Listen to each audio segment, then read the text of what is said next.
I get it. Superannuation is a complex topic that's hard to get excited about, but it is crucial to your financial well-being. Understanding superannuation and the various options available can help you reclaim control over your retirement savings.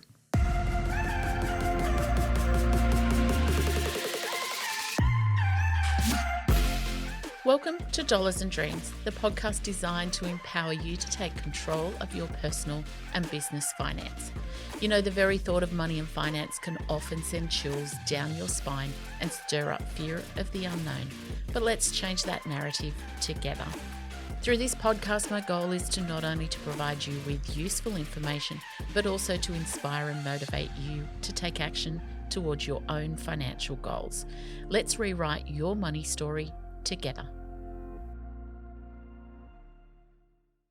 Hello and welcome to our podcast for this week for Dollars and Dreams.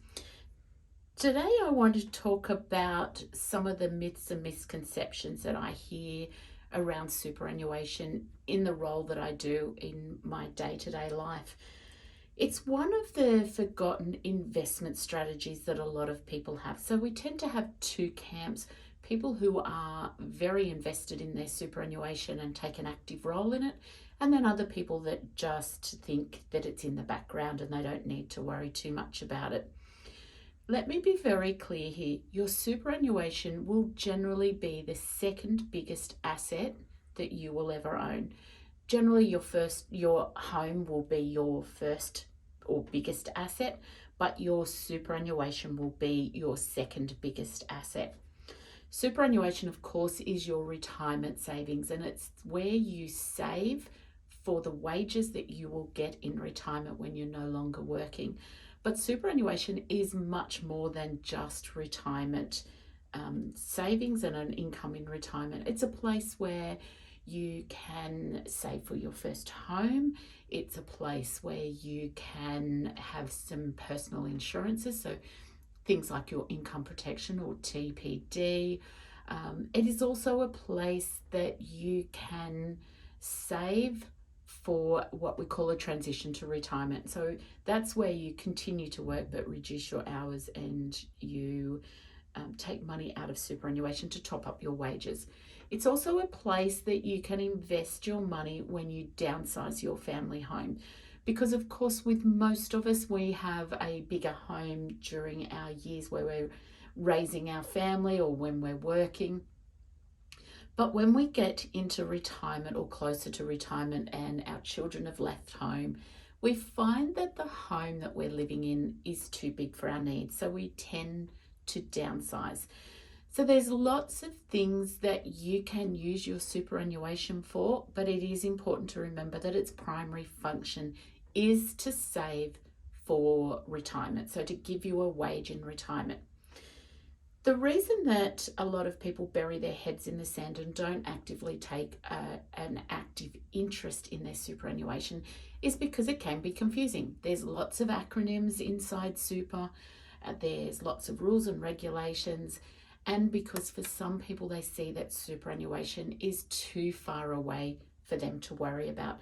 And so they just think, when I get closer to retirement, I'll look at it then. The impact that you can have on the amount of money that you have in superannuation for retirement is something that you should be actively doing from when you first start working. The amount of money that $20 a week can do from when you first start and you start investing that $20 per week into superannuation, you can have significant amounts. And I did some calculations last week for one of my clients. She was in her 20s, and I did a calculation based on her putting $20 a week as a salary sacrifice into superannuation from the age that she was, so mid-20s, through to retirement age. She had close to an extra $300,000 in super. And that's just by putting $20 a week away. Everybody is always looking for the big contributions or the big dollars to invest. And so we tend to take the approach that when I've paid off my home loan, when I've got myself into a better financial position, or when I can afford it, I will start to add to my superannuation. but that means you're playing catch up. So instead of having to put $20 a week, you could be needing to put $100, $150, $200 a week to end up with the same amount that $20 a week in your mid-20s gave you.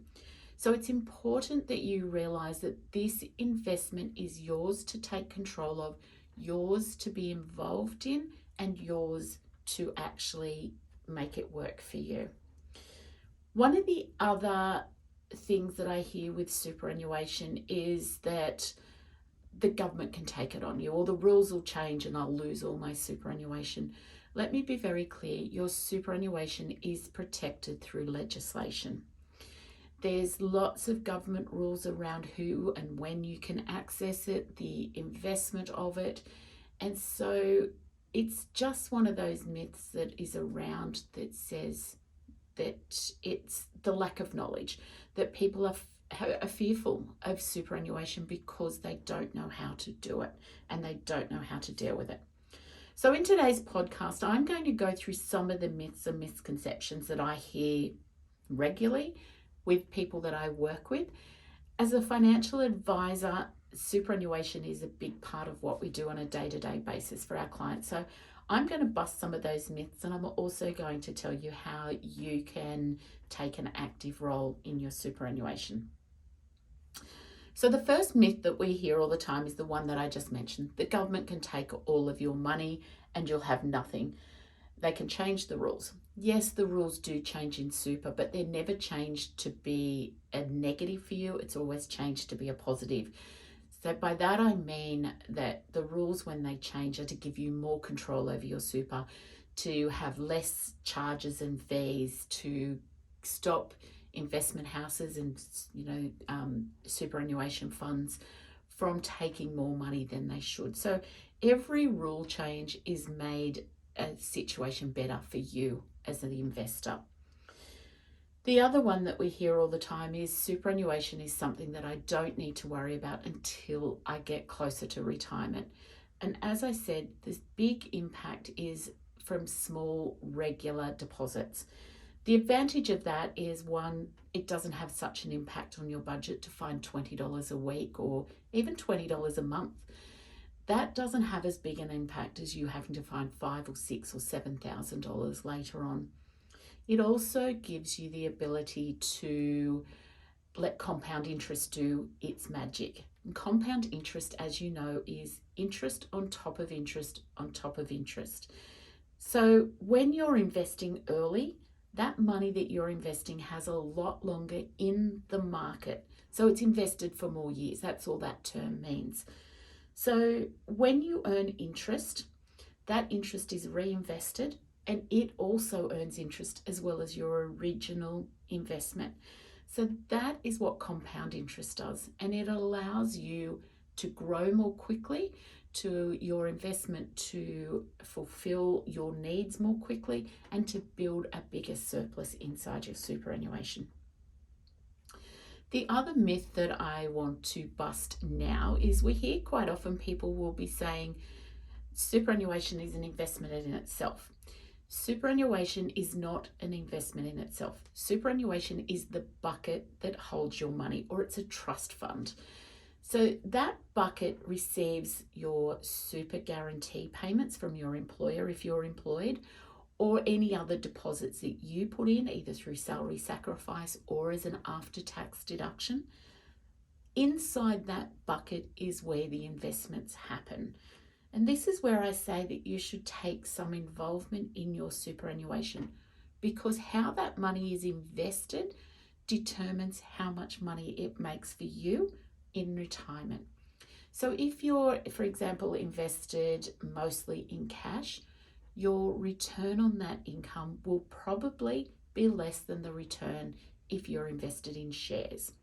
Now, I'm not saying one is better than the other. It's just that one will have what we call a better rate of return than the other.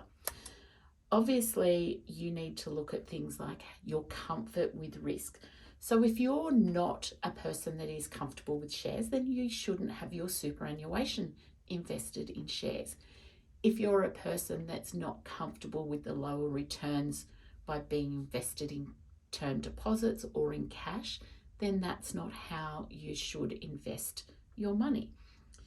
Inside superannuation, your investments are under your own control as much as any other investment outside of superannuation.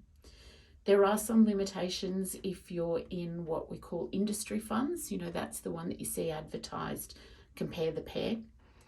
So you don't get to say inside industry funds that you want to invest in a particular product. So you can't say, I want to invest in BHP or Westpac or Commonwealth Bank or one of those shares, but you can say that you want to be invested in Australian shares or international shares.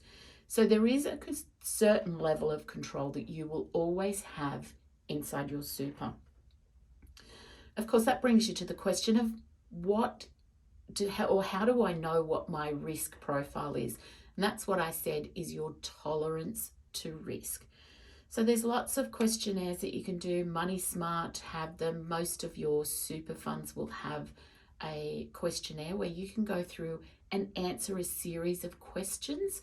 And of course, that will tell you whether you are a conservative investor. So that means that you will have most of your money invested in cash or very stable investments, right through to a high growth. And that's where you will mostly be in shares and taking a lot more risk.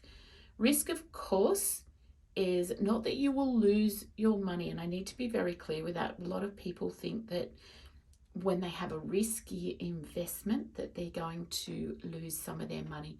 Risk is determined as that you won't get the return on your investment in a set number of years. So for example, it might be that you will have one negative year in every 4 or 5 years. That is your risk tolerance.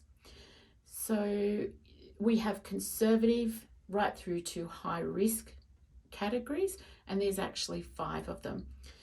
If your super fund does not have a risk profile for you, please get in touch with us here at jenrichardson.co and we will get out to you our risk profile calculator so that you can work out what your risk tolerance is. The reason that you want to know what your risk tolerance is one, so that you have comfort that your investments are invested how you like them invested, but also you don't want to be in the wrong type of investment for you. Because if you're what we call a conservative investor, so you don't have a great tolerance to risk bothers you, you don't sleep well at night when you're worried about your money, and you've got your super invested in a growth strategy where there'll be a lot of shares, it means that you're taking a bigger risk than what you are comfortable with. Conversely, if you're in a conservative investment, yet your risk tolerance says that you are a growth investor, you're losing some or potentially some investment income. Normally what happens with the scale is the lower your risk tolerance, so conservative investors will generally get a lower rate of return, so less interest or dividend income than what somebody in a high risk category does. So that is important for you to understand. Some of the other myths that we hear is that it's not worth contributing to your superannuation because what you can add isn't significant. Hopefully, when I just explained the concept of compounding interest, you will understand that that's not the case. Small steps make a big impact in your superannuation. So those small contributions that you put in can make it a significant impact on your final balance. And of course, your final balance determines your final balance when you retire determines the lifestyle that you're going to have. The other thing that we hear quite often is, I don't even know, and you can't know what you need in retirement. Whilst technically that is true, because you don't know what stage you're going to retire, you don't know what costs are then, there's lots of calculators that you can use to say, I want to go overseas every year, or I'm quite happy going camping every couple of years. So we go through and work out what sort of lifestyle you want. in retirement to work out what roughly your balance should be. The other thing that we hear just based around that is also where we hear people say, oh, you need 600,000 in retirement. Those figures are put out there as a general nature benchmark. And it's just to give people a rough idea. But if you go on to Money Smart, which is a government site, or there's lots of other ones online, and do your calculations based on what you want in retirement, you can find out how much you're going to need in retirement rather than using those very broad bands that the government come up with just to give people some idea. The reason that we always say that you should go and do your own calculations is everybody has different needs and wants in retirement. So a person that wants to go out for brunch every week or eat out a couple of nights a week to save from cooking, going overseas every year, taking family on holidays for Christmas and things like that, will have a greater need for an amount of money than somebody that really doesn't want to go out and eat, loves staying home, likes to just go camping, or their pastimes are going fishing. They will need less money in retirement than that first person I described. So what you need to do is work out how much money you need in retirement so that you can start to plot that path to building your retirement asset. The other thing that we hear is that money invested in superannuation is too risky and it's not worth adding to it. Now, again, that comes back to your risk profile. If you wanted to invest purely in term deposits, that can still be done inside your superannuation. If you want to invest purely in shares, again, that's your choice and you can do that inside your superannuation. Or you can have a combination of those. So it's no riskier investing inside superannuation than it is outside superannuation. The point that I make there, though, is that you need to have an active involvement in your superannuation. Some of the other myths that we hear is that you can't add to your superannuation, only your employer can. And again, that's not the case. You can salary sacrifice. So that means that the tax office is actually paying part of your contribution for you. You can make an after-tax contribution. You can save for your first home inside your superannuation.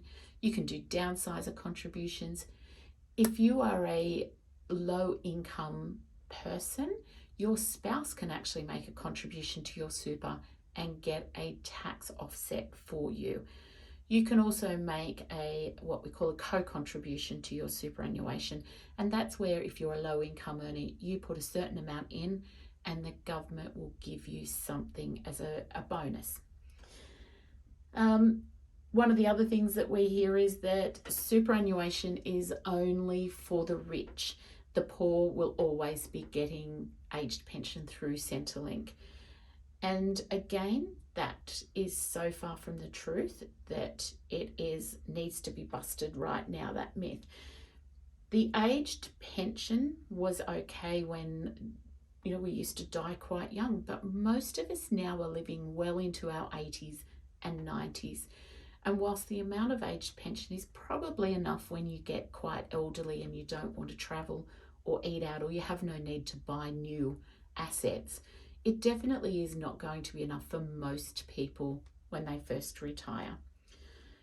When we retire in our 60s, we're still so active because we have a wonderful healthcare system here in Australia. So most people, when they retire, have quite a need for funds to be able to do the things that they want to do. The other thing that we hear all the time is that superannuation is a set and forget.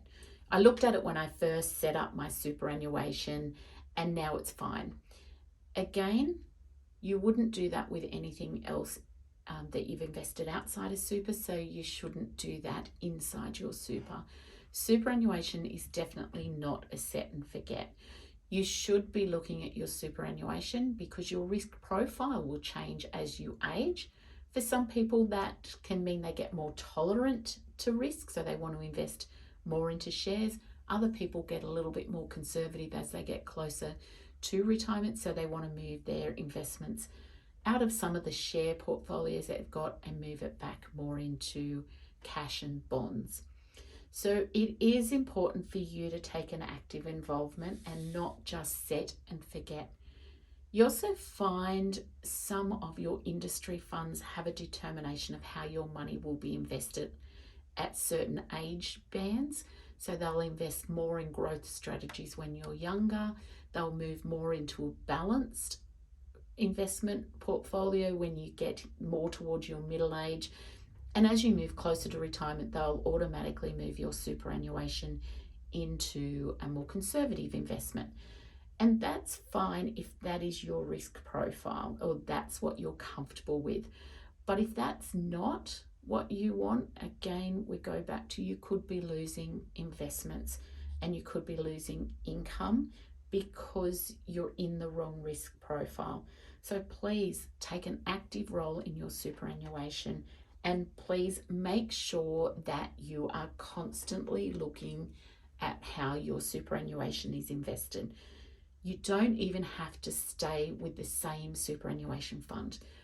If your superannuation fund is charging too much in fees or charging too much in administration costs, or their performance isn't what it should be, consider rolling to another fund. So definitely superannuation is not a set and forget. So what are some of the other myths that we hear? Well, we hear things along the lines of, I need to be a self-managed super fund because that way I'm not paying the administration fees.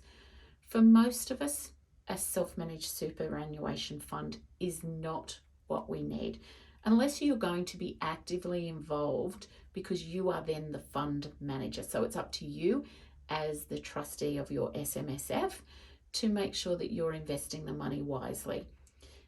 SMSFs have a place for some people, but you've got to remember that the charges that you pay to a platform like your superannuation funds that are industry funds are there to cover the costs of a professional fund manager to invest your money. If you go to an SMSF, yes, you can buy shares, you can buy property, you can buy lots more things in it, but you need to then organise for your super fund to be audited every year. You have to lodge tax returns, and for that you're going to have to engage an advisor. So there's fees there that aren't quite so open, or as you're not quite sure of what those costs are when you first start. So please don't listen to the noise out there that SMSF is right for you. Get some advice from an advisor to make sure that that is the case. So hopefully I've gone through some of the myths that you hear around superannuation. There are a lot more, and I'd love you to get involved in the chat on these. So you can always reach out to me here at jenrichardson.co.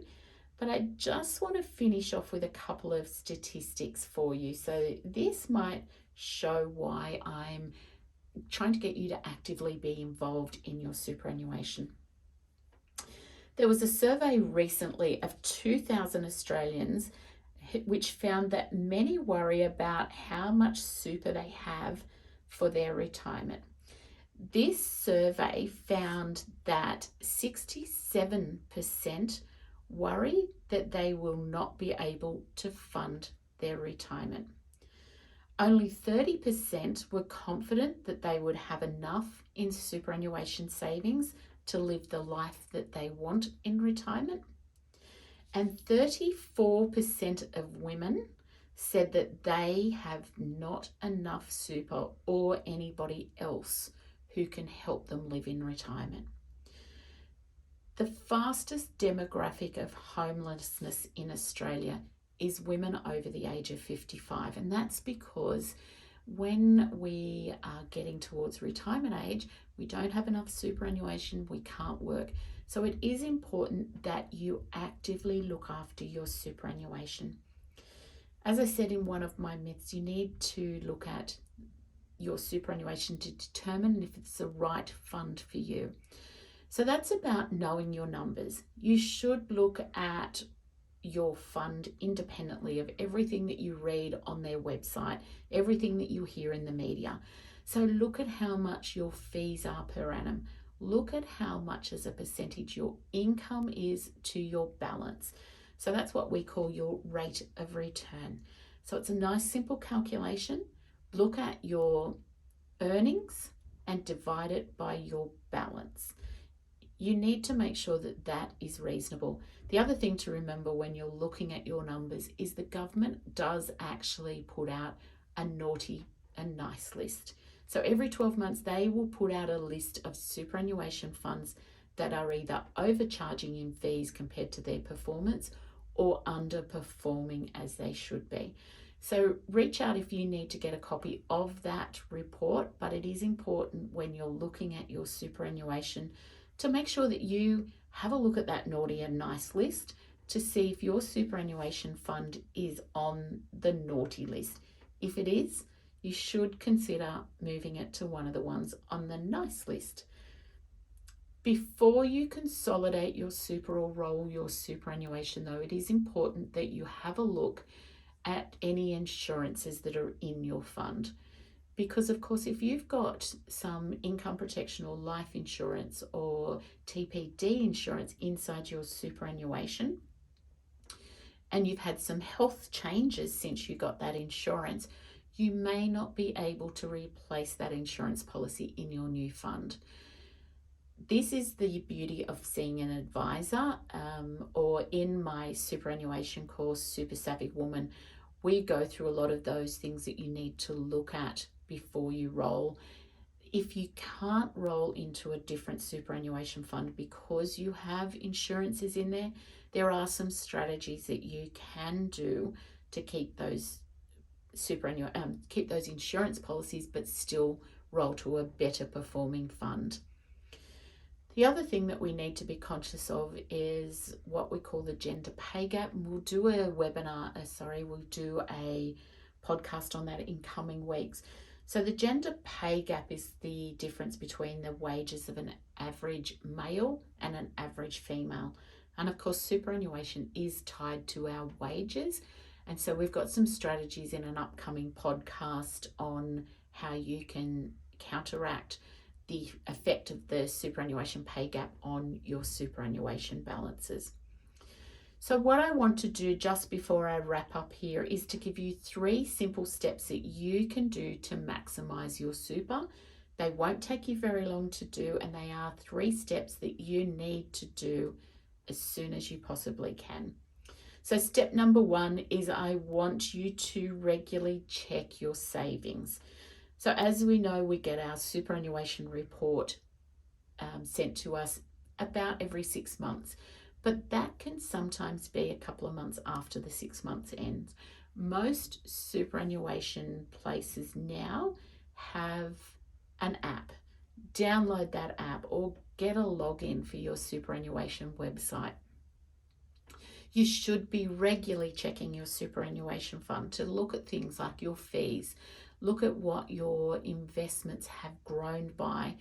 And the big one that I want you to do is to look to make sure your employer has paid your superannuation and paid it on time.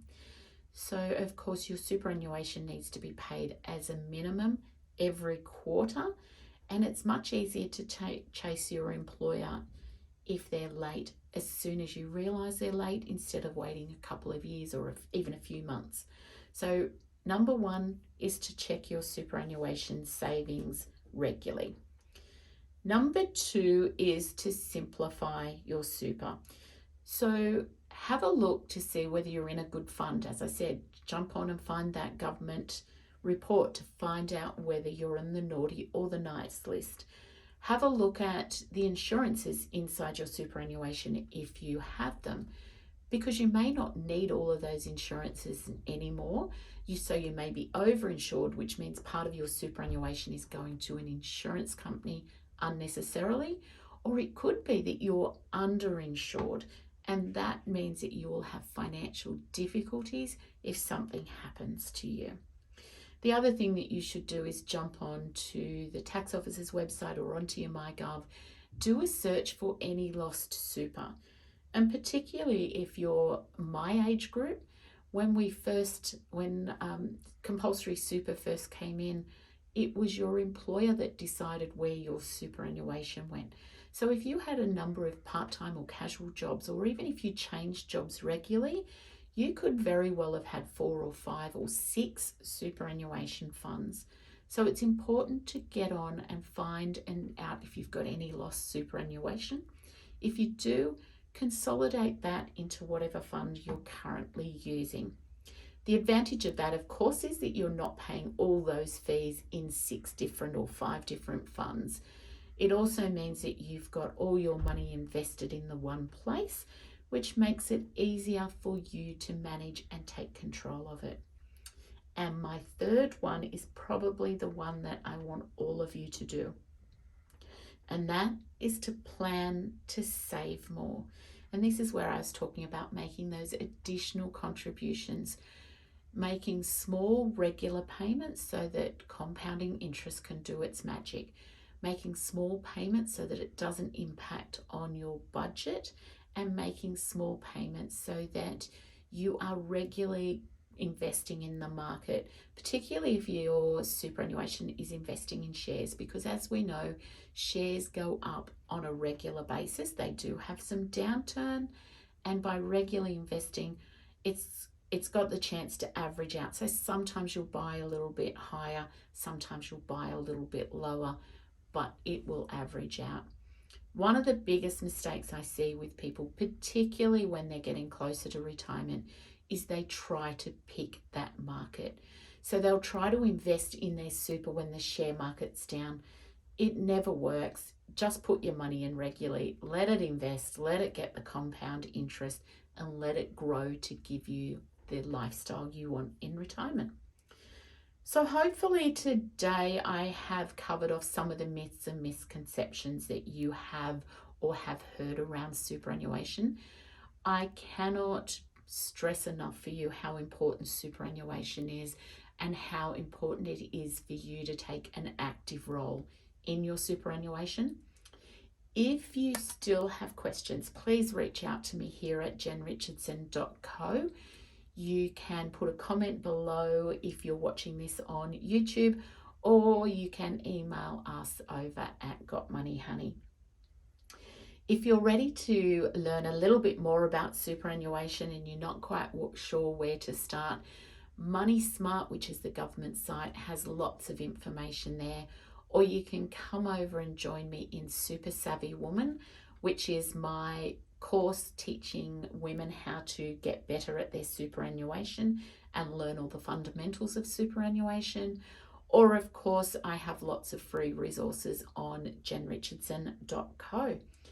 So that's it for today, ladies and gentlemen. Please make sure that superannuation is your focus and superannuation is given the priority that it needs in your life, because it will determine the lifestyle that you're going to have in retirement. And let's face it, we've all worked hard and we deserve to have the retirement that we want to have, not just what we can afford to have.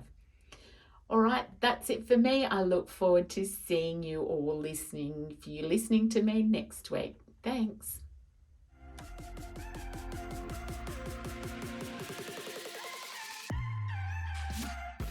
Remember, the advice shared in Dollars and Dreams is general in nature and it does not consider your own personal circumstances.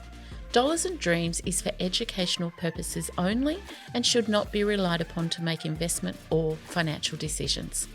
If you need more help, please reach out to a financial advisor for tailored personal advice. Don't forget to click that subscribe button so you don't miss out on future content. And please leave me a review.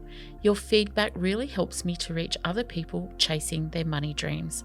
You can find me over on Facebook and Instagram to connect with me. You will find the link in the bio or head over to my website at jenrichardson.co where you will find free content and learning tools.